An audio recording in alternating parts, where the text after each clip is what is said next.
വയനാട് മാനന്തവാടിയിൽ പ്രതിയുമായി പോയ police jeep മറിഞ്ഞ് ഒരു മരണം. വഴിയോര കച്ചവടക്കാരൻ വള്ളിയൂർക്കാവ് സ്വദേശി ശ്രീധരനാണ് മരിച്ചത്. നിയന്ത്രണം വിട്ട ജീപ്പ് വഴിയോര കച്ചവടക്കാരനെ ഇടിച്ച ശേഷം മറിയുകയായിരുന്നു. വിവരങ്ങളുമായി പ്രസാദ് കാളിദാസൻ ചേരുന്നുണ്ട്. കാളിദാസ്, എപ്പോഴാണ് ഈ ഒരു അപകടം ഉണ്ടായത്? ഈ പോലീസുകാർക്ക് അതേ കൂടെ ഉണ്ടായിരുന്ന പ്രതിക്കും പരിക്ക് പറ്റിയിട്ടുണ്ടെന്നാണ് മനസ്സിലാക്കുന്നത്. കൂടുതൽ വിശദാംശങ്ങൾ എങ്ങനെയാണ്?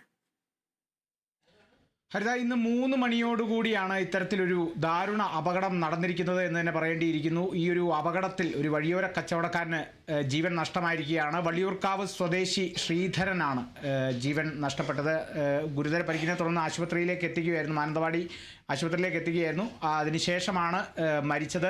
നിലവിൽ ഇതിൻ്റെ വിശദാംശങ്ങളിലേക്ക് കടക്കുകയാണെങ്കിൽ, ഈ കണ്ണൂരിൽ നിന്നും ബത്തേരിയിലേക്ക് വരുന്ന പോലീസ് ജീപ്പാണ് ഇത്തരത്തിലൊരു അപകടത്തിൽപ്പെട്ടിരിക്കുന്നത്. പ്രതിയെയും കൊണ്ട് വരികയായിരുന്ന ജീപ്പാണ് ബത്തേരി കോടതിയിൽ ഹാജരാക്കാൻ വേണ്ടി ഈ മോഷണക്കേസിലെ പ്രതിയായിട്ടുള്ള പ്രബീഷ് എന്ന മാഹി സ്വദേശിയായ പ്രബീഷിനെയും കൊണ്ട് പോകുന്ന ജീപ്പാണ് ഇത്തരത്തിൽ വള്ളിയൂർക്കാവ് ഭാഗത്തേക്ക് എത്തുമ്പോഴേക്കും ഇത്തരത്തിൽ നിയന്ത്രണം വിട്ട് അപകടത്തിൽപ്പെട്ടത്. ഈ നിയന്ത്രണം വിട്ട പോലീസ് ജീപ്പ് പിന്നീട് നേരെ പോയി വഴിയോര കച്ചവടക്കാരനെ ഇടിക്കുകയായിരുന്നു. അതിനുശേഷം തൊട്ടടുത്തുള്ള ആൽമരത്തിലേക്ക് ഇടിച്ച് ഈ പോലീസ് ജീപ്പ് മറിയുന്ന ഒരു സാഹചര്യമാണ് ഉണ്ടായത്. ഈ ഒരു അപകടത്തിൽ പ്രതിയായിട്ടുള്ള പ്രബീഷിനടക്കം മൂന്ന് പോലീസുകാർക്കും പ്രതി പ്രബീഷൻ പറഞ്ഞ അങ്ങനെ 4 പേർക്കാണ് ഈ ഒരു അപകടത്തിൽ പരിക്കേറ്റിരിക്കുന്നത്.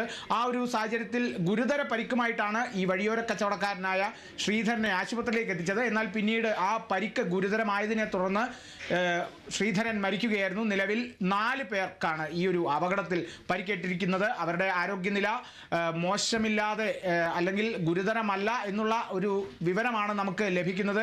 എന്നിരുന്നാലും ചികിത്സ തുടരുന്നുണ്ട്. അപകടം അതിദാരുണമായൊരു അപകടം എന്ന് പറയാൻ സാധിക്കൂ. വഴിയോരത്ത് പച്ചക്കറികൾ വിൽക്കുകയായിരുന്ന വള്ളിയൂർക്കാവ് സ്വദേശി ശ്രീധരനാണ് ഈ ഒരു അപകടത്തിൽ ജീവൻ നഷ്ടമായിരിക്കുന്നത്. ഹരിത, ശരി, കാളിദാസാണ് വിശദാംശങ്ങളുമായി ചേർന്നത്.